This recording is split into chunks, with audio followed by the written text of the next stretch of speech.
Começa agora o Burkecast, o podcast oficial do Burke Instituto Conservador, com Aramis de Barros. Minha saudação a todos vocês que nos acompanham aqui no Burkecast. Meu nome é Aramis de Barros, eu falo desde Navegante, Santa Catarina. O Burkecast, como você já sabe, é o seu bate-papo online semanal sobre temas diversos de interesse do público conservador.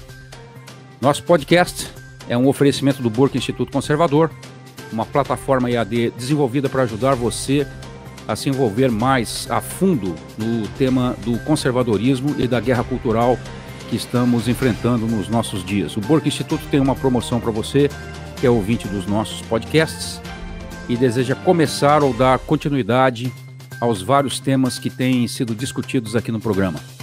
Acesse ainda hoje a plataforma do Burke Instituto no endereço burkeinstituto.com e use o cupom Burkecast, Burkecast escrito tudo em minúsculo e junto, e obtenha 10% de desconto em qualquer assinatura da plataforma de ensino.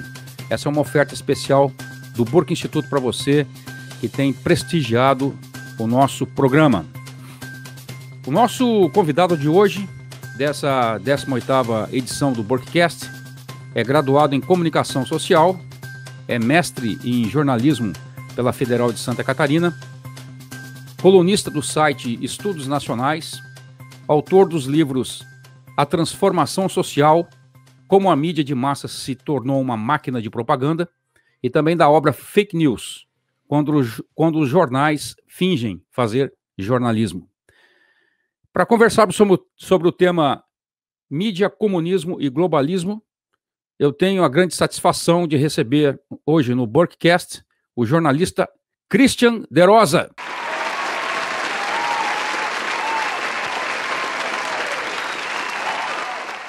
Caro Christian, primeiramente, o meu agradecimento por você estar conosco nessa edição do Burkecast e quero deixá-lo com as suas palavras introdutórias, por favor.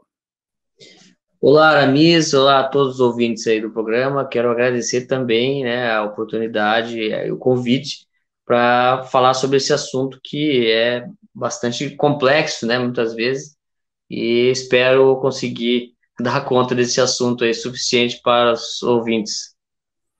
Com certeza vai dar, Christian, com certeza. Christian, deixa eu começar fazendo um breve, bem breve resgate histórico daquilo que nos interessa abordar aqui nessa nossa entrevista.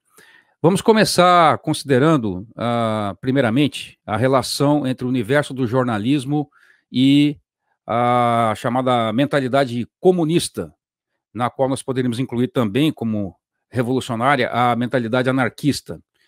Os conservadores brasileiros, em geral, como você tem visto, eles têm nutrido uma percepção bem negativa em relação à grande mídia, ao jornalismo da grande mídia, E eles fazem isso porque têm constatado, e com razão, que a maioria, a gente poderia dizer esmagadora dos jornalistas, não esconde um comprometimento com as pautas de esquerda. Às vezes esse comprometimento chega às raias mesmo de uma militância, Agora, olhando a situação em perspectiva histórica, a gente constata que isso já vem de muito tempo, Que desde o princípio os movimentos revolucionários já contavam com adesão fácil de profissionais ligados ao jornalismo, e à imprensa de forma geral. Por exemplo, a gente poderia citar aqui, só a título de curiosidade, uma amostra desse universo muito grande, que inclui, por exemplo, o famoso jornalista revolucionário francês, da época da Revolução Francesa, Jean Marat, o revolucionário inglês William Godwin, o próprio Marx e Engels. Muito pouca gente considera o fato de que eles militaram também na área jornalística, escrevendo colunas e sendo responsáveis pela Nova Gazeta Renana. Nós temos o caso de Lenin, Trotsky, escrevendo para jornais revolucionários como Iskra, Karl Kautsky, próprio Antônio Gramsci, que é tão citado pelos conservadores brasileiros, escrevendo para o jornal L'Ordine Novo, Mussolini no seu período socialista, Max Eastman, Walter Lippmann, o famoso jornalista e correspondente de guerra americano John Reed, que foi celebrado por Hollywood, né, no filme Reds. Nós temos o outro grande famoso jornalista, Walter Duranty, que foi lá responsável pelo escritório do New York Times em Moscou e que ocultou a grande fome na Ucrânia nos anos 30 e que recebeu o prêmio jornalístico que está com ele ficou com ele, né, durante todo o período da sua vida, não foi revogado, mesmo depois que a mentira veio à tona. Então, na sua opinião, dito isto, né, feita essa breve recapitulação histórica aí, né, por que essa carreira, essa profissão, a área jornalística, por que ela exerce uma atração tão grande e particular sobre os indivíduos que apresentam essa mentalidade revolucionária, Christian? Bom, o interessante de observar na questão da história do jornalismo mesmo, né, é que desde o início ele se propõe a ser uma atividade panfletária, né, no seu início mesmo. E então, mas assim, grande parte dos ativistas, jornalistas, como esses que você citou, a relevância deles para a esquerda, né, ela se dá muito mais a partir do próprio século XX do que nas épocas deles, porque quando, é claro que eles tiveram influência dentro do movimento revolucionário, né, e que esse movimento revolucionário ganhou muito mais força no século XX, quando ele finalmente ganhou, né, a totalidade dos meios de comunicação. Então, aí eles contam a história, digamos, a história deles. Agora, por exemplo, na Revolução Francesa, agora eu não me recordo do livro, mas tem uma história que conta, né, como que a Revolução Francesa foi preparada através de centenas de jornais, pequenos jornais, né, panfletários e tal, ao longo dos 30 anos antes da Revolução Francesa. Muita gente fala que foi um levante popular, etc., né, que fez tudo aquela atrocidade lá, mas, na verdade, já havia um trabalho midiático de 30 anos antes, com jornais sendo espalhados por toda a França, especificamente Paris, né, e que começavam a regimentar pessoas, a convencer pessoas. É claro que também havia uma questão aí, que eu acho que também ajuda a explicar um pouco sobre a classe jornalística. Esses jornais revolucionários franceses, eles surgiram em um ambiente em que, digamos assim, aquele período absolutista em que o Estado começou a crescer, ter muito poder, o serviço público, né, e o trabalho nas cidades, especificamente do serviço público, era muito atrativo. Então, muitas pessoas iam do meio rural, né, migravam lá para Paris, para as grandes cidades, na esperança de ter um trabalho público e viver, digamos assim, das tetas do governo, né? Isso tem vários romances históricos aí que mostram como que isso era vigente na época, né? Uma coisa, uma constante. Então, isso, na verdade, deu origem à classe pequeno-burguesa, né? E o Marx, quando ele fala que a revolução é feita pelos proletários, né? Ele é desmentido por uma série não só de autores, como de fatos mesmo, né?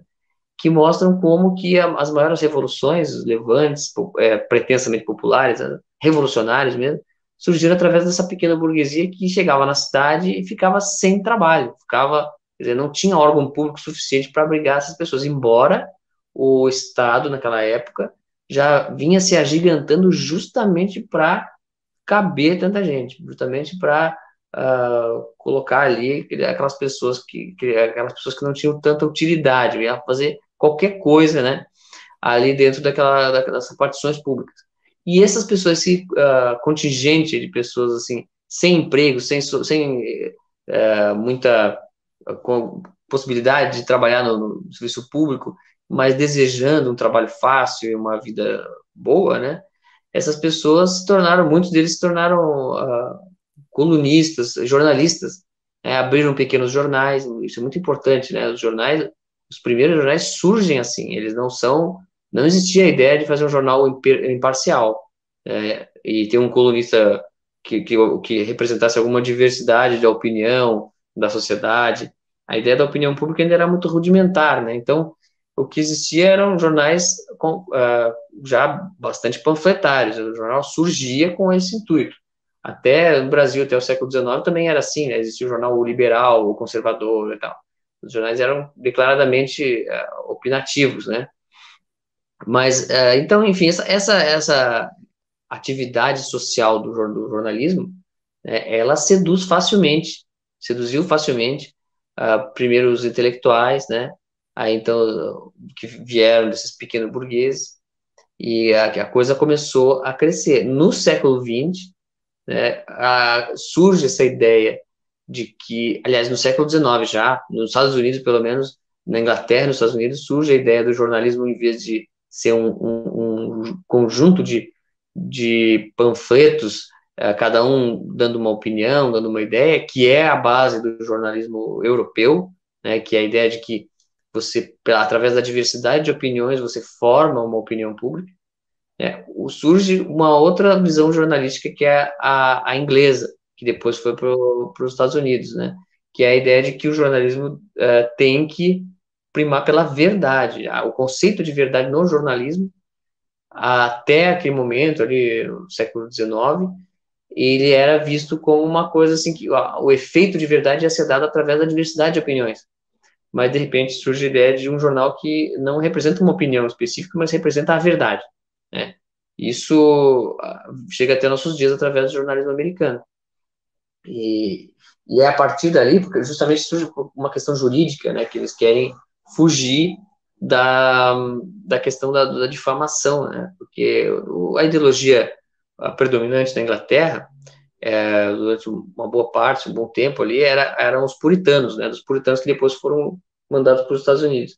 E esses puritanos tinham essa ideia, né, da classe, enfim, da classe intelectual, e a questão dos costumes era muito cara e tal. Então, determinadas coisas que eram ditas, ao mesmo tempo que havia uma vigilância sobre os costumes, e havia também um temor de que a determinada fala, determinado texto ou crítica à aristocracia fosse falsa, né? E isso ia pegar muito mal. Então, começou a haver uma espécie de levante jurídico aí. Então, os jornais precisaram aderir a essa ideia de defender a verdade, e não somente uma opinião, porque a opinião poderia ser ofensiva. Então, começam partem para isso, né? Acaba que o jornalismo acaba tentando imitar o método científico, porque através da confrontação de hipóteses, mas buscando uma conclusão, uma verdade e tal, né? E isso faz toda a história do jornalismo americano. E o jornalismo americano, ele acaba, depois eu acho que um nome muito importante que a gente pode dizer assim, que desencadeia toda a centralização do jornalismo, é o Walter Lippmann, né, que ele diz exatamente com essas palavras, né, que os jornais precisam, aliás, as opiniões precisam ser organizadas para a imprensa e não pela imprensa.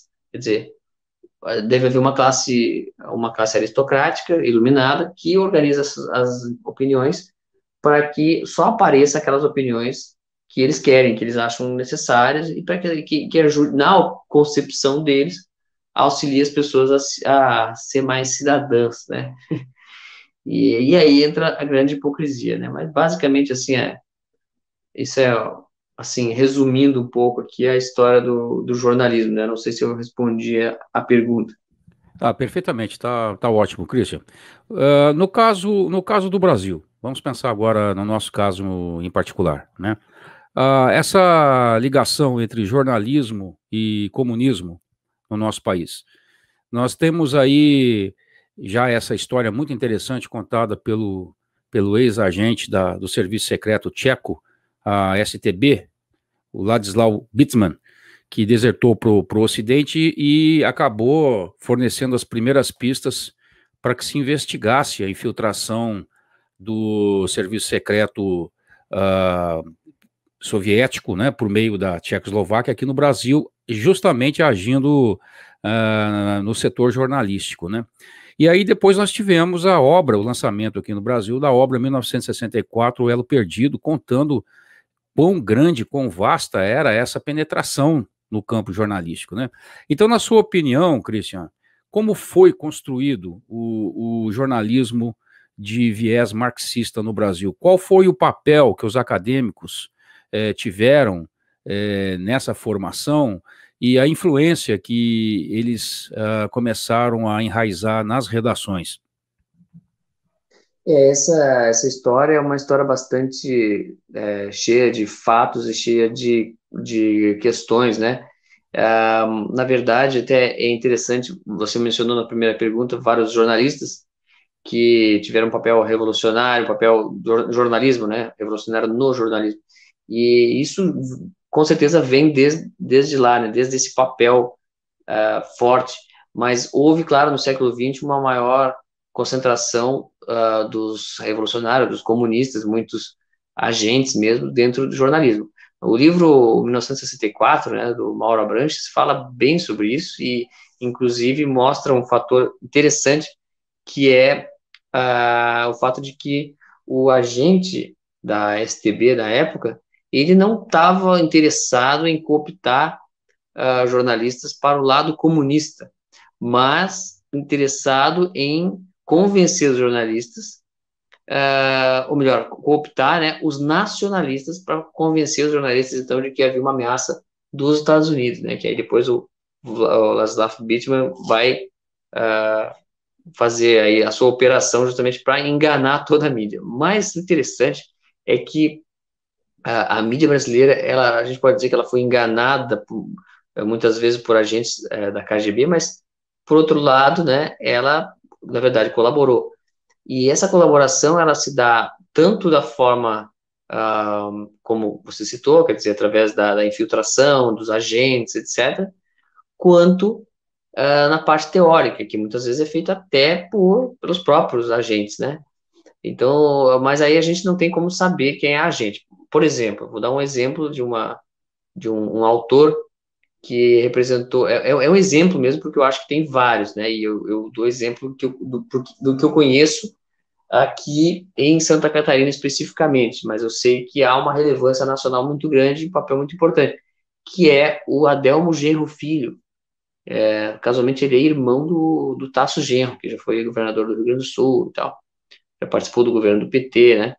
E o irmão dele, lá por 1979, ele fez uma tese de mestrado intitulada O Segredo da Pirâmide. O subtítulo era Para uma Teoria Marxista do Jornalismo.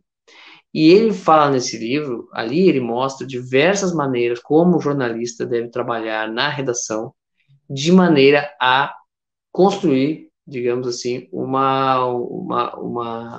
construir certos consensos que vão ajudar o partido, que vão ajudar o comunismo. Ele se baseia muito em Marx, né? E ele mostra como que vai fazer isso. Mas antes do Adelmo, até podia ter falado antes, existe toda aquela escola de Frankfurt, que é uma crítica ao capitalismo e ao jornalismo capitalista, né? Dentro do jornalismo, ela vai fazer a crítica de que o jornalismo se tornou refém das grandes empresas e por isso ele mantém a lógica capitalista. Essa crítica ao jornalismo, ela é muito interessante porque ela começa justamente a minar ali o jornalismo e constranger a classe jornalística, né? Então, faz uma crítica tão forte que pega tantos jornalistas e acadêmicos que eles já entram na universidade com ódio do empregador, né? Com ódio da empresa jornalística. E com o tempo, o que aconteceu foi que os próprios empregadores, quer dizer, os próprios donos de jornais, se renderam a essa ideia, se renderam a essa ideologia, né? Então, eles tentaram fazer aí aquilo que a ideologia manda, né? A gente vê hoje, por exemplo, essa questão dos Sleeping Giants, né? Que é aquele grupo lá que faz ele constrange as empresas a retirar, a boicotar os clientes, né? Encoraja empresas a boicotar clientes que não pensam igual às ideias de esquerda, né? Essa aqui é a verdade. E o que a gente vê, então, é que grandes empresas simplesmente aderiram a ideias de esquerda. E como que isso acontece? Acontece justamente através desse constrangimento, né? Existem várias técnicas, a gente pode citar uma técnica, pelo menos usada, recomendada pelo Adelmo Genro Filho, que, por exemplo, vou dar um exemplo assim, de uma técnica que modifica o comportamento das pessoas e modifica as ideias das pessoas a respeito das coisas, né? É uma ideia através justamente de construção de estereótipos, inclusive falada muito pelo Walter Lippmann, que falou bastante sobre isso. O Adelmo fala muito sobre a questão da singularidade como critério jornalístico. Isso é muito interessante. O que é a singularidade? É assim, se uma frase muito comum na faculdade de jornalismo é assim: se um cachorro morde um homem, isso não é notícia. Mas se um homem morde um cachorro, isso é notícia. Quer dizer, o que é singular, o que é diferente do normal. Então, bom, aí tudo bem. Então, quer dizer que a notícia é tudo aquilo que sai do corriqueiro, do normal, né? Mas aí o Adelmo, ele fala justamente que o jornalista marxista, ele deve explorar as contradições do sistema capitalista. Ué, mas então as contradições do sistema capitalista vão ser singularidades ou vão ser trivialidades, né? Eles querem dizer que são trivialidades, não singularidades. Mas, e aí é que entra justamente a transformação da ideia de singular para a ideia de representatividade. Por exemplo, você mostra faz uma matéria sobre um homossexual. Não, vamos fazer assim, por exemplo, um bandido sendo morto pela polícia, né? Todo dia bandidos são mortos pela polícia. Se ele começa a mostrar mostrar um bandido sendo morto pela polícia, passa a ideia, porque a questão da singularidade é percebida pelo público, passa a ideia de que aquilo é singular, que aquilo não acontece sempre, por isso virou notícia. Aí você começa a noticiar sempre, aquilo vira representativo, né? A partir de um certo ponto, basta você citar algumas coisas e aquilo vai virar representativo, como você quiser fazer. Por exemplo, agora, na questão da pandemia aí, do coronavírus, você vê, por exemplo, falando de um caso de uma criança que teve uma síndrome, etc., por causa do Covid. Isso assusta todo mundo, por quê? Não deveria assustar, porque virou notícia, porque é um caso, porque é diferente de tudo, porque é raro. No entanto, isso assusta as pessoas porque começou a se colocar implicitamente a confusão entre singular e representativo. Então, quer dizer, se aconteceu com essa pessoa, então deve estar acontecendo em toda a volta, deve estar acontecendo em toda a parte. Então, quer dizer, é uma enganação, começa uma confusão que acaba sendo feita, meio que desregula o próprio senso de normalidade das pessoas. As pessoas já não sabem se os jornais estão falando de uma coisa singular, ou uma coisa anormal, ou uma coisa corriqueira, né? Então, o Adelmo, ele não explica detalhadamente essa técnica, nem como técnica, mas ele fala de como utilizar a singularidade para gerar a crítica, para mostrar a crítica do sistema capitalista. Então, e é ele que recomenda que os jornalistas tomassem as redações, e que isso é uma parte essencial, e inclusive tomar as redações não em colunas de opinião, mas nas redações de notícias. Isso é importantíssimo. As pessoas, os conservadores fazem muito jornalismo opinativo e não entendem que, na verdade, não é aí que se trava a batalha, né? Então, esse eu acho que é um fator, assim, que essa questão, essa mudança, né, foi essencial para a tomada do jornalismo brasileiro pela esquerda. Ô, Christian, e você acha que daria para enquadrar aí, por exemplo, vamos pensar num jornalista famoso aí, por exemplo, Anselmo Góes, do Globo, como um exemplo característico desse trabalho de infiltração feito pelo STB?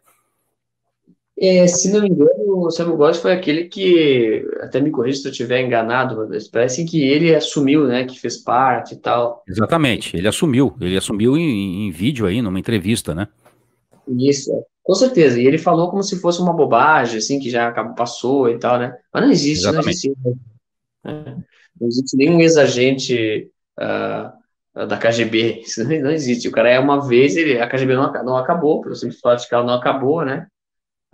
Não tem como ter um ex-agente. Ele pode estar sem função no momento, mas obviamente ele faz parte do mesmo sistema ainda, né? Perfeitamente. Uma coisa importante aqui para a gente voltar à questão da ação no Brasil é lembrar, tomar como referência o que está acontecendo nos Estados Unidos, Christian. A Universidade de Indiana, ela trouxe um estudo recente em que se mostrou que 93% dos jornalistas, eles se declaravam ou democratas ou independentes. O independentes aqui, entre aspas, porque o independente às vezes serve como um jargão apenas para o cara que não quer se expor como democrata propriamente, mas é um cara da esquerda, né? Ou seja, apenas 7% de todos os jornalistas que foram entrevistados, né, daquele universo pesquisado, se colocavam à direita, ou como liberais ou como conservadores, né? Geralmente como liberais, né? Liberais clássicos, né? Você acha que no nosso caso, agora voltando para o Brasil, tá? O jornalista brasileiro, dessa atual geração aí, será que ele tem consciência mesmo de que ele está alinhado, né, o trabalho que ele faz está alinhado às pautas da esquerda, ou esse alinhamento se dá por um mero automatismo mental, ou até mesmo pela falta de capacidade dele de julgar intelectualmente a posição política a que ele serve? Olha, eu acho que tem as duas coisas aí, né? Mas principalmente eu acho que a maior parte dos casos é a segunda opção que você falou, quer dizer, ele não tem noção do que tá fazendo, e a própria incapacidade dele, né, de saber ler, entender textos, as deficiências educacionais, assim, mais fundamentais, mas principalmente as deficiências da faculdade mesmo, de jornalismo, né? Elas fazem dele um agente perfeito. e mesmo involuntário, claro, né? Ele não tem noção, não tem consciência. O que acontece é o seguinte, a gente estava falando até agora da esquerda, né, marxismo, aquela esquerda consciente e tal, né? Existe uma outra questão, que aí é a questão do globalismo, né? Que já é uma apropriação das grandes corporações, das grandes empresas capitalistas, né, os metacapitalistas, na verdade, uma apropriação que eles fizeram das ideias da esquerda e da criação mesmo, assim, né, quase que industrial de pessoas, militantes involuntários, né, idiotas úteis. E essas pessoas, elas não têm noção, elas são movidas por sentimentos que são associados a palavras. Então, você usa determinada palavra, eu desperto o sentimento neles e eles agem em conformidade ao que o movimento quer. Então, você fala em ódio, né, discurso de ódio, você ativa, né, a ação daquelas pessoas. E essas pessoas que estão sendo formadas no jornalismo através desses gatilhos. O jornalismo hoje é isso. A faculdade de jornalismo é só isso.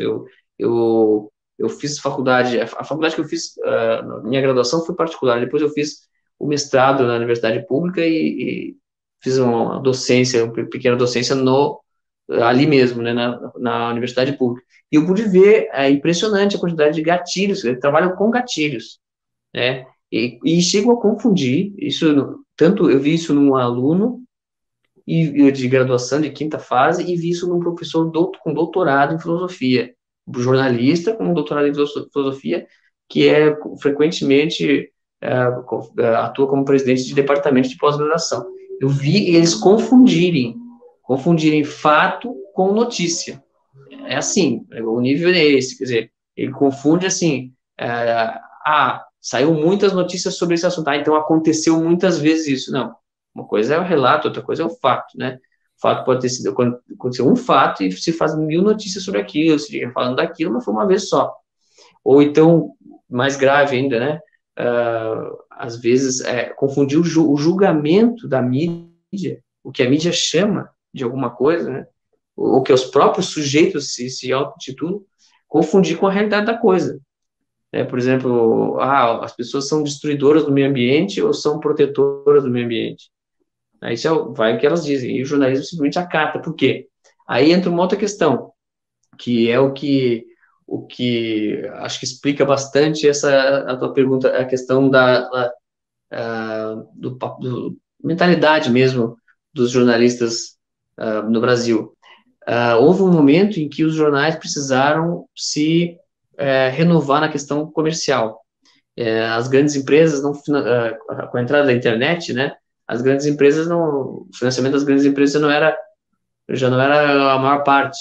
porque elas migraram para a internet. Então, o jornalismo precisou de um outro financiamento. Então, ele partiu para quê? Para um negócio chamado terceiro setor, que são as ONGs. Né? E as ONGs, elas são melhores do que as empresas, porque elas não dão só dinheiro, elas dão pautas. Então, o jornalismo hoje, ele é dependente, assim como um viciado em droga, é dependente do conteúdo das ONGs. E tanto que o jornalista hoje ele nem sabe escrever direito, mas ele só precisa saber copiar e colar, porque ele pega o que chega das ONGs e cola lá. E não é à toa que as entidades jornalísticas, as universidades, as empresas jornalísticas também recebem dinheiro, né, das entidades globalistas, como a Open Society, por exemplo. Eu só vi, por exemplo, eu acho que um exemplo bem claro é a Associação Brasileira de Jornalismo Investigativo, a ABRAGE, né, que era, eu lembro quando eu estudei na faculdade, era uma entidade conceituada, séria, que fiscalizava, fazia, era bem respeitada. Hoje ela faz diversos programas educacionais financiados pela Open Society, do George Soros. E aí o que acontece, né? Quer dizer, os jornalistas ficam reféns dessas ideias, eles não têm como fugir disso. E aí entra toda essa questão, quer dizer, eles viram idiotas úteis que nem podem pensar muito sobre o que eles estão fazendo, ao que eles estão pertencendo, né?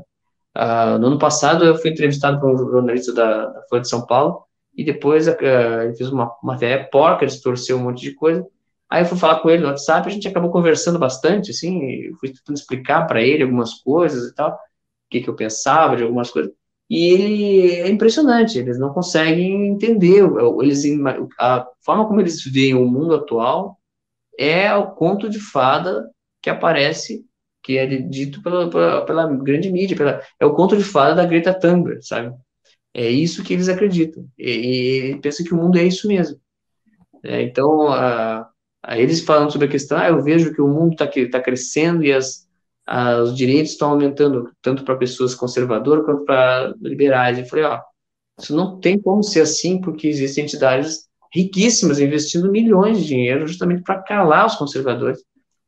Então, não tem como ser isso que você está falando. Tem dinheiro investido nisso. Ele fala que a questão da LGBT é uma questão de direitos, de liberdade. Não, mas espera um pouquinho. São empresas milionárias que estão investindo para se criar essa ideia de direitos LGBT, para quê? Para desconstruir a noção natural de família, para que as pessoas consumam mais modelos de família que coincidam com o modelo capitalista que eles querem. Então, quer dizer, é uma mistura, na verdade, né? O professor Olavo de Carvalho sempre diz, né, que o que domina hoje, na verdade, não é bem a esquerda, é uma mistura de capitalismo com socialismo, mas não é mais nem capitalismo, é uma espécie de totalitarismo liberal marxista, alguma coisa assim, né, que no fundo coincide muito mais com a ideologia fascista do que com outras coisas, né. Então, respondendo a pergunta, né, eu acho que realmente, por todos esses fatores, os jornalistas, eles não têm nem noção, muitos deles, a maioria, não tem nem noção ao que estão servindo. Eles pensam que estão servindo a uma utopia maravilhosa. Você já tocou no assunto aí, Christian, que é de interesse particular aqui nosso no Burkcast, que é a questão do globalismo, né? E a gente, estudando o assunto, a gente percebe que esse ideal globalista na grande mídia, ele já vem sendo construído com certo vigor desde o início do século passado, né? Vide, por exemplo, o que aconteceu nos Estados Unidos no início dos anos 1900 com todo aquele conglomerado do J.P. Morgan influenciando a opinião pública americana, né? Pagando ali editores-chefes em vários jornais americanos naqueles anos que precederam a Primeira Guerra Mundial. Enfim, vários acontecimentos muito, muito importantes para a gente considerar esse fato. Agora, eu ia te pedir o seguinte, cita alguns nomes relevantes que venham aí à sua mente nesse processo inicial de globalismo midiático, ou ao longo do século, quais os eventos importantes que você que você se recorda, que você acha que são dignos de serem mencionados, sobre esse ideal globalista sendo presente na grande mídia e como se deu, de forma geral, essa construção, essa aproximação? Olha, realmente tem várias formas de abordar isso aí, né? Mas uma que me ocorre agora é, por exemplo, a história que termina, né, com o magnata Jorge Soros, né? Como que começou, né? Claro que não dá para abordar tudo, mas digamos assim, existia, né? Já falei do Walter Lippmann, né? Que colocou a ideia de que as opiniões devem ser organizadas para a mídia, quer dizer, então existe uma questão de centralização das informações. Isso é muito importante, muito relevante, né? No século XIX, quando a sociedade já estava ali na transição das sociedades tradicionais, né? Já não era mais, era aquela sociedade moderna, mas começava a se tornar uma sociedade de massas, né? Urbana e de massas. Muitos intelectuais começaram a ficar assustados com o crescimento da população, o crescimento das massas, não da população em si, mas das massas urbanas, né? E do crescimento dos jornais, das opiniões das pessoas, e aquele monte de como é que vai ser isso? Eles começaram a se assustar, porque antes o poder era mais facilmente centralizado. De repente, as pessoas começam a crescer, são muitas vozes, muitos ouvidos, e tudo pode acontecer. Então, começou a se gerar uma espécie de ansiedade mesmo em alguns intelectuais. O primeiro deles, o primeiro que eu me recordo, né, provavelmente houveram antes, ou alguns outros antes, mas foi o francês, né, o Gustave Le Bon, que fala justamente sobre a massa, e ele considera a massa como um buraco negro, né, onde tudo se perde, tudo se destrói ali e tal. Então, surgiram algumas filosofias, assim, algumas reflexões bastante pessimistas a respeito da massa, muitos, claro, com alguma parcela de real, né, de impressão real que eles estavam tendo diante do choque, né, que sofreram. Depois do Gustave Le Bon, então, tem vários, né, com o início do século XX ali, aliás, já no século XIX, né, já existia lá a Fabian Society, a Sociedade Fabiana, que pretendia fazer um socialismo mais brando e tal, e tentar implantar o socialismo sem guerras, né? Então, quer dizer, Por sinal, ela estava lotada de jornalistas, né, o Christian, a Sociedade Fabiana, né? exatamente, foi uma das bases aí também depois do Partido Trabalhista Britânico, né? E realmente tinha muitos jornalistas. Um desses jornalistas que fazia parte da Sociedade Fabiana foi o próprio Walter Lippmann, no início, né? No início, os biógrafos dele dizem assim que no início ele era socialista e tal, porque fazia parte da Sociedade Fabiana. Depois ele saiu da Sociedade Fabiana e começou a virar conservador. Não é bem verdade isso aí. Eles dizem que ele se tornou conservador, sabe por quê? Porque ele era tudo libertário, aquelas ideias de esquerda, e de repente começou a ser elitista, começou a dizer que as opiniões, as informações têm que ser centralizadas, e ele começou a trabalhar com presidentes americanos, com Woodrow Wilson, trabalhando para a construção da Liga das Nações, quer dizer, ele começou a se envolver com política, com grandes poderosos, aí ele ficou de direita, ficou conservador. Na verdade, ele sempre foi de esquerda, ele só arrumou um jeito de tentar impor a coisa de cima, né? E ele foi extremamente influente no século XX. Uma das pessoas mais influentes que foi o Walter Lippmann. Ele tem pouca atenção sobre ele.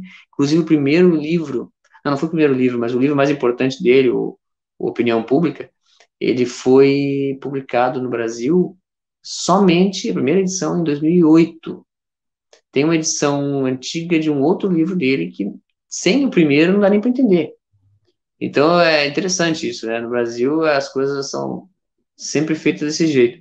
E aí, casualmente, essa publicação de 2008 é pela editora Vozes, né?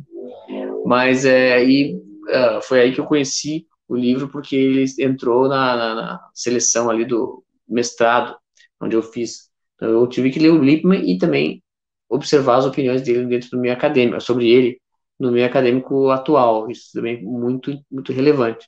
Mas o Lippmann, ele começou então com essa ideia meio elitista e bastante desiludida com a democracia. Essa é a palavra.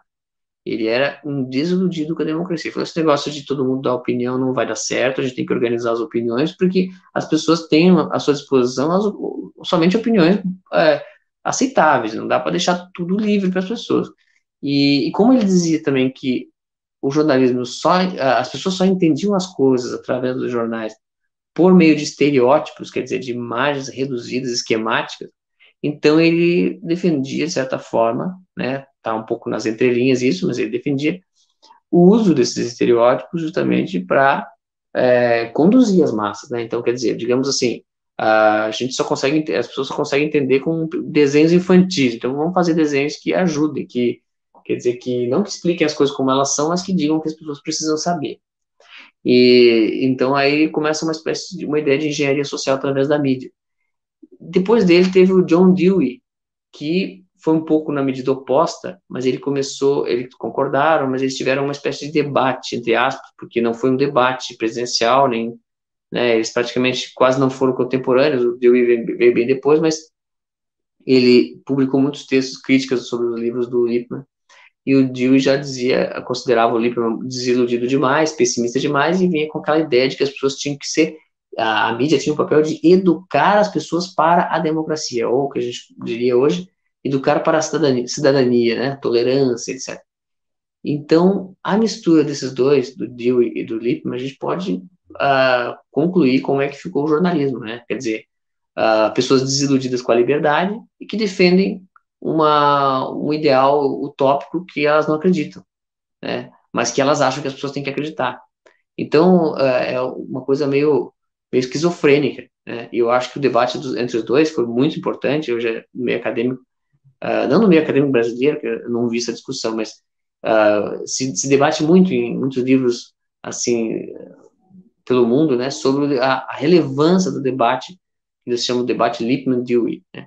Bom, depois deles, ou depois não, mais ou menos na mesma época, teve outra pessoa importantíssima, que aí sim a gente vai se aproximar mais do Soros, né?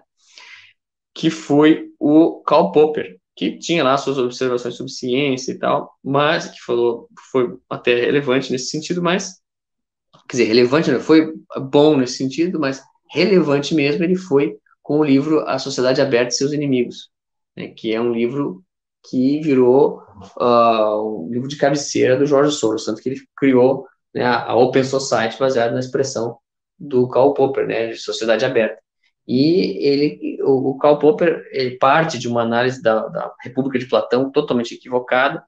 Isso não é eu que estou dizendo, muita gente já falou e a interpretação que ele faz da República é totalmente assim, o cara não soube entender mesmo do que ela fala, ele tratou como se fosse um projeto totalitário, e, na verdade, o Platão não estava pretendendo um projeto totalitário, mas ele estava tentando mostrar o quanto isso era impossível.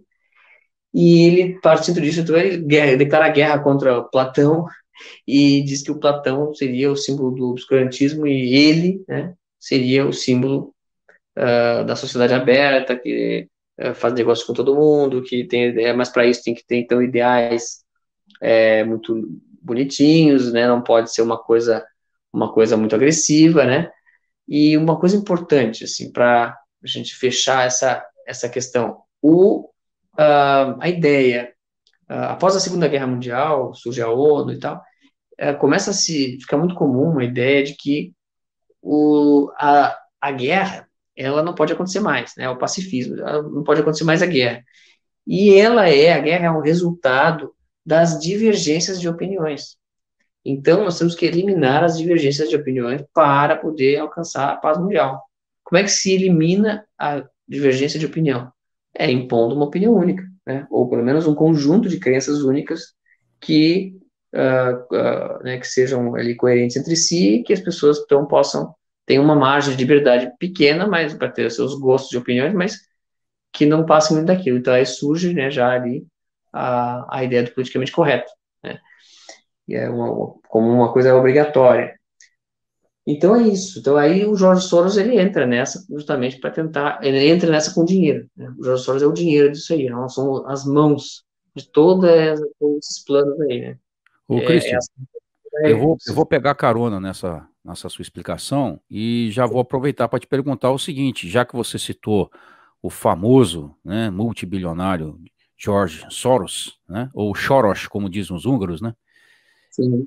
Queria te pedir que explicasse para os nossos ouvintes como funciona o tal Project Syndicate, que é financiado pela Open Society Foundation do Soros, e também, só para não esquecer, também pela Fundação Bill e Melinda Gates. Como funciona esse Project Syndicate? Qual é a atuação que ele tem no ramo jornalístico? Bom, o Project Syndicate, ele é, na verdade, um simples site, aparentemente um site inofensivo, mas ele é uma espécie de agência de opinião. Para as pessoas entenderem o que seria uma agência, o que eu quero dizer com agência de opinião, eles não se dizem isso, eu estou usando essa analogia, né? Eu faço uma analogia com as agências de notícia. Como que funcionam as agências de notícia? São vários jornalistas que escrevem os seus textos ali, são textos maiores, bem grandes, e eles centralizam, né? É uma espécie central de correspondentes, são pessoas que estão no mundo todo, escrevem notícias e postam todas na mesma plataforma, e jornais do mundo inteiro que assinam, pagam para poder utilizar, né? Ficam liberados, eles podem, então, fazer a sua matéria com base naquelas informações. Então, a mesma coisa, e aí você não, quer dizer, a Reuters, lá é uma agência de notícias, ela dá informação sobre a guerra, uma guerra quando está acontecendo em algum lugar, né? O jornalista do Brasil, da Folha de São Paulo, vai pegar a informação ali, ele não vai até o local da guerra. Isso significa já uma limitação né, de informação, você já está dependente daquilo que aquele veículo disse.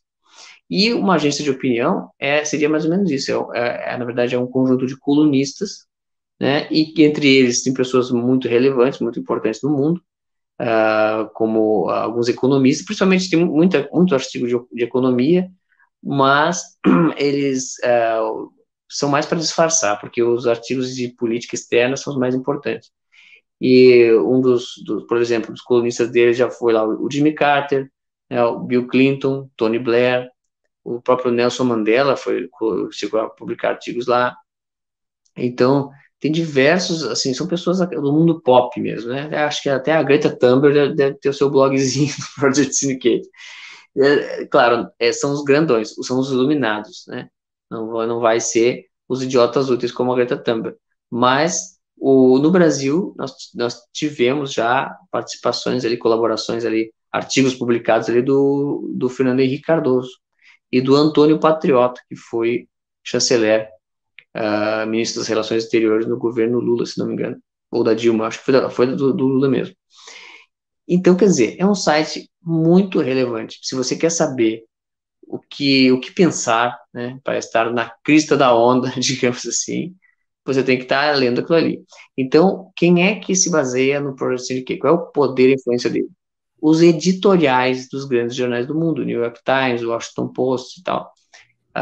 No Brasil também, Folha de São Paulo, Estadão, eles leem o Project Syndicate ali, dali você, não é que eles leem para fazer o editorial, isso não tem nem como provar, nem como saber, mas as opiniões estão todas ali, e vindas de pessoas muito mais importantes do que os editorialistas, do que os editores dos jornaizinhos, né?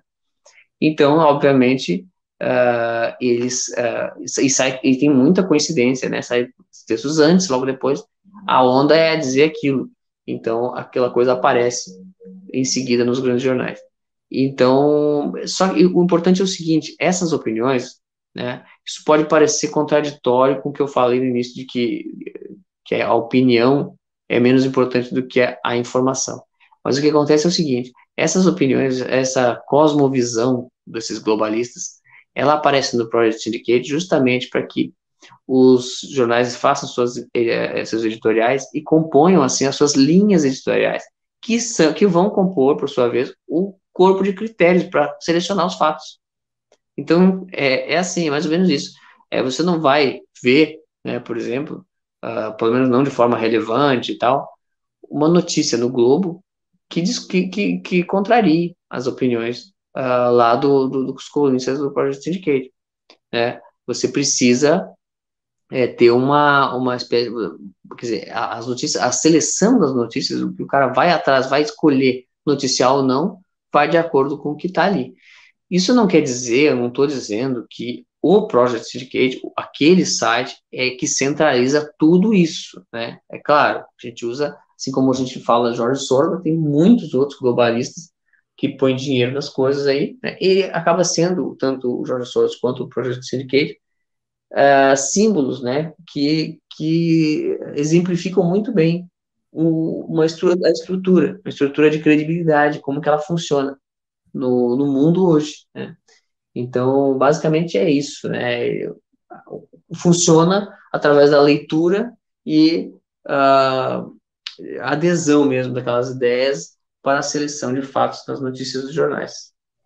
O Christian, e além do Project Syndicate, tem uma outra tática globalista na mídia, também me parece que criação do próprio Soros, né, e que tem sido muito efetivo ao redor do mundo, que são as agências de fact-checking, ou as agências checadoras de fato, né, de fatos. Eu ia pedir para você que explicasse para a nossa audiência como é que funciona a ação das agências de fact-checking, como ela está presente no Brasil, e como, por exemplo, acabou se definindo a ideia de fake news, como ela serve para esses ideais globalistas. Sim, bom, na verdade, assim, por exemplo, a agência pública, que é uma dessas agências, ela já existia muito antes de surgir essa moda aí do fact-checking, né, e das fake news. Ela já existe há bastante tempo e ela é financiada pela própria Open Society, né? E então, quer dizer, o George Soros ele já está envolvido nesse tipo de serviço há muito tempo. Por exemplo, coisas parecidas com agências de checagem que já existiam antes, né? A própria agência pública, que fazia uma espécie de observação das notícias, o que se chamava também de Media Watch, né? O Observatório da Imprensa também, do famoso Alberto Dines também, que também sempre foi, né, um órgão de colaboração com a esquerda, e esse tipo de iniciativa, sempre, o Jorge Soros sempre teve financiando esse tipo de iniciativa, inclusive iniciativas educacionais de jornalismo, de monitoramento da mídia, né? Como é que funciona o monitoramento da mídia? É para ver, pelo menos classicamente, antes da ideia das fake news, ele funcionava na base assim, você vê como foi a cobertura do jornalismo a respeito do tal assunto. E aí existe ali uma série de críticas que são feitas. Então, foi ético ou não foi ético, né? A postura do jornal. Foi ética ou não a cobertura, a atitude dos jornais e tal. O Observatório da Imprensa ainda faz isso de maneira até mais clássica, mas também de esquerda, né? E quando surgiu, então, o rótulo fake news, foi um presente para eles, porque aí finalmente eles não precisariam fazer discussões tão complexas, né, quanto ética. É fake ou não é fake, né? Só que na prática, o que está acontecendo é que aquilo que é considerado fake news, na verdade, não é fake news, é fake opinion, né? Quer dizer, é uma opinião que, por algum motivo, ela não é considerada verdadeira, né? Então, fica uma coisa bastante complicada, né? E existe, inclusive, esse conceito de fake opinion, né? Que seria a opinião formada através de fake news, através de notícias falsas. Só que você não tem nem isso, na verdade, porque às vezes eles simplesmente descredibilizam a pessoa, descredibilizam o veículo e não discutem muito o assunto em si. Depois que eles fazem aqueles textos imensos, né? Se vocês for ler os fact-checking, as checagens que eles fazem, e eles fazem textos gigantes, primeiro explicam tudo que foi dito, aquilo ali é para ninguém ler mesmo. É só para dizer assim, olha, tá vendo aquele negócio? É fake, tá aqui no título. Pronto, aí você vai ler, porque se você vai ler, você vai ver que eles confirmam tudo. E eles dizem assim, enganoso. O que é enganoso? Ah, é porque não é bem assim. Ah, por que não é bem assim? Não, porque existem outras opiniões. Esses dias eu vi sobre uma questão aí sobre a pandemia, um biólogo e tal, dizendo que o biólogo que falou que foi o criador do exame PCR, que ele estava questionando algumas coisas. Aí eu encontrei essa informação na checagem, eu fui ler a matéria, é enganosa. Aí vou tentar entender o que aconteceu. É enganosa simplesmente porque, segundo as palavras dos checadores ali, esse médico ele é controvertido. É isso. Quer dizer, existem opiniões diferentes sobre ele. Então, não dá para acreditar que aquilo ali é uma verdade total, sei lá. Então, assim, eles simplesmente utilizam qualquer rótulo. E, assim, o importante esclarecer é o seguinte, né, para responder a tua pergunta, o conceito de fake news, a origem dele até é bastante incerta, mas o que importa é que ele foi definido recentemente por um artigo publicado na revista Science, intitulado The Science of Fake News, né? Eu menciono isso no meu livro, e ele ali mais ou menos diz que fake news é uma mentira politicamente orientada, ou seja, uma mentira, ou seja, um conteúdo conservador, na verdade. Se você for entender mesmo o que eles estão querendo dizer, é isso, conteúdo conservador. E não é à toa que, com base nesse conceito, já está se perseguindo aí, falando voz, até mesmo através do próprio Google, né? As vozes conservadoras. Perfeito, Cristiano. Nós temos alguns minutos aqui ainda para fecharmos algumas questões. Eu vou pedir que você pudesse ser rápido e conciso. Tem um conceito muito presente nas conversas e nas críticas dos conservadores ao jornalismo e aos meios de comunicação de massa de forma geral, na atuação deles, né? E esse conceito a que, eventualmente, alguns conservadores se referem é o conceito de janela de Overton. Eu vou pedir que você explique para a nossa audiência, porque, com certeza, muitos já ouviram, em algum momento, essa expressão. Você poderia, de forma resumida, explicar o que é a janela de Overton, por favor, Cristiano? Sim, claro. Assim, bem resumidamente, vou começar com um exemplo, né? Por exemplo, o aborto. Você fala aborto, você é um tema muito amplo, né? E a pessoa pode ser contra o aborto ou a favor. Mas aí se você quer, digamos que você quer que a pessoa que é contra seja a favor. Então você desloca esse assunto para um outro aspecto. Por exemplo, mas aborto em caso de estupro, né? Aí a pessoa, bom, tá, isso aí tá. Então você deslocou o tema para uma outra janela que a pessoa aceita. Aí se a pessoa não aceita essa aí, você pode procurar outras também, né? Aí, por exemplo, hoje em dia se cria janelas, na verdade. As mulheres fazem aborto mesmo assim, então é melhor que façam com segurança para não morrer e tal. Então, bom, se for para isso, sim. O cara é contra, mas ele é a favor nesses casos, é a favor em determinada circunstância, é a favor por causa de determinada coisa.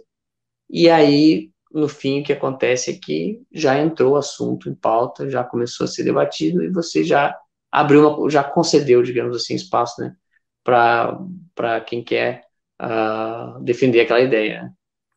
Ou seja, é uma técnica sofisticada de relativização de conceito, de opinião, né, moral, né? Exatamente. Pode dizer que é assim mesmo. Ô, Cristian, para a gente encerrar, vamos trazer toda essa nossa discussão agora para um conceito, para um contexto bem atual agora do momento.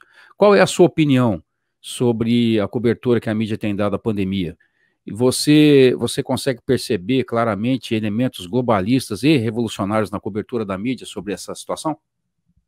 Olha, eu creio que sim. Eu acho que é tão grande, na verdade, a presença desses elementos que a gente fica realmente em dúvida sobre a veracidade de todo o resto, né? Porque é uma questão, uma presença muito forte da narrativa globalista aí. Quer dizer, no mínimo, o que aconteceu foi assim, de certa forma a gente está vivendo um apagão informativo. Não se sabe nada sobre quase nada. Então a gente pode conjecturar, no mínimo, aconteceu um contágio numa doença que não é tão grave, mas que foi ampliada, então, pela mídia, por ordem, né, ou orientação desses globalistas, que, como eu expliquei, né, como é que eles influenciam, né, o conteúdo dos jornais, e justamente para fazer valer, avançar determinadas ideias que eles querem avançar, como o controle social, o controle das pessoas, né, de diversas formas, né. Então, eu acho que isso aí, com certeza, quanto à cobertura da mídia, eu acho o seguinte, como é que se produz mentira, né? Eu acho que a imprensa está mostrando que, de certa forma, ela sabe fazer bem isso. Um dos fatos, dos erros, né, de manipulações que eu vejo assim muito evidentes e muito descaradas, é a questão dos números de mortes, né? Quer dizer, o que acontece é que morre alguém com suspeita de Covid, eles vão lá fazer um teste, e o teste leva vários dias para ficar pronto. Então, você não tem como saber quantas pessoas morreram hoje de Covid. Não tem como. O que acontece é que, quando noticiam que um certo número de pessoas morreu em 24 horas, eles dizem que morreram faz tempo. E eles, digamos assim, agrupam todas essas pessoas, esses atestados de óbitos, em um dia só. E que dia foi esse? Não o dia que elas morreram, mas o dia que foi notificado, a gente chegou ao resultado. Então, é claro, né? É claro que é muito fácil aí você fazer uma manipulação. A prova disso é que eles não notificam, aliás, não noticiam isso sempre. É só quando dias que tem que acumulam muitas notificações, eles vão lá e dizem, olha, teve 1.300 notificações por dia, né? Então, quer dizer, é uma manipulação descarada e que isso é só um exemplo, que são muitas mentiras, muitas manipulações, e eu tenho certeza que essa situação que a gente está vivendo hoje vai ficar na história do jornalismo, porque nas páginas negras da história do jornalismo, porque é uma operação de fraudes assim sem tamanho, que já não é de hoje, claro, né? A coisa começa há muito tempo antes, mas as mais graves mesmo e mais recentes, acho que a gente pode incluir junto aí a questão do aquecimento global, né? Que eu pesquisei, assim, essa pelo menos eu pesquisei, assim, especificamente, bastante, né, para o mestrado, e essa agora está passando de todos os limites, é muito pior, com certeza. Eu gostei da expressão que você usou, Cristian, apagão informativo. Realmente isso aí é marcante, eu acho que define bem o que está acontecendo. Cristian, nós chegamos ao fim de mais uma edição do Burkcast e a sua participação aqui foi brilhante, foi muito esclarecedora, né? Eu quero agradecer a você pelo tempo que você dedicou para estar conosco. Você está falando aí desde Florianópolis, Santa Catarina, né? E quero também parabenizar você pelo trabalho literário. Aliás, eu queria ainda aproveitar alguns segundos aqui para deixar que você oferecesse aí para o nosso público a oportunidade deles acessarem e comprarem os seus livros. Como é que eles fazem para encontrar os seus livros? Assim, são 2 livros, né? Você já mencionou ali no início do programa. Eles estão na nossa livraria, livraria.estudosnacionais.com, né? E podem ser acessados ali. Se você entrar no site, tem ali um linkzinho que aparece, Editora Estudos Nacionais. Aí você vai ver ali, você vai ver os livros que são meus e os que não são. Tem uns que não são, né? Eu tenho 2 ali na lista dos livros da editora, né? Que é a nossa editora, né? Editora Estudos Nacionais, que também tem o site estudosnacionais.com, que é um site de notícias, né? Então eu também convido para acessarem ali e acompanharem as notícias diariamente. Perfeitamente, Cristian. Foi muito bom ter você aqui conosco. Cristian, eu quero deixar você com as suas considerações finais. Obrigado, Aramis. Eu agradeço mais uma vez também ao Instituto Burke também e deixo aí também esse agradecimento especial. Espero que tenha sido esclarecedor aí tudo que eu falei e fico à disposição, né, para qualquer coisa que precisar aí. Sem dúvida, Cristian, nós seguramente vamos ter a oportunidade de estarmos juntos novamente aqui no Burkcast. Um abraço para você, Deus abençoe. Audiência Conservadora do Brasil, muito obrigado a vocês pelo prestígio ao Burkcast. Se você perdeu algum episódio, confira, por favor, as edições passadas na plataforma online da sua preferência, que pode ser YouTube, SoundCloud, Spotify, Apple Podcasts, Google Podcasts, Breaker, Castbox ou Overcast. O seu like e o seu comentário são muito importantes para nós. Se você gostou do conteúdo, eu peço a gentileza de compartilhá-lo com os amigos. Espero revê-lo no próximo episódio do Burkcast. Não se esqueça do recado de 2 Coríntios 13:8, que é o nosso mote. Nada podemos contra a verdade, senão em favor da verdade. Um grande e fraternal abraço a todos vocês e até a próxima.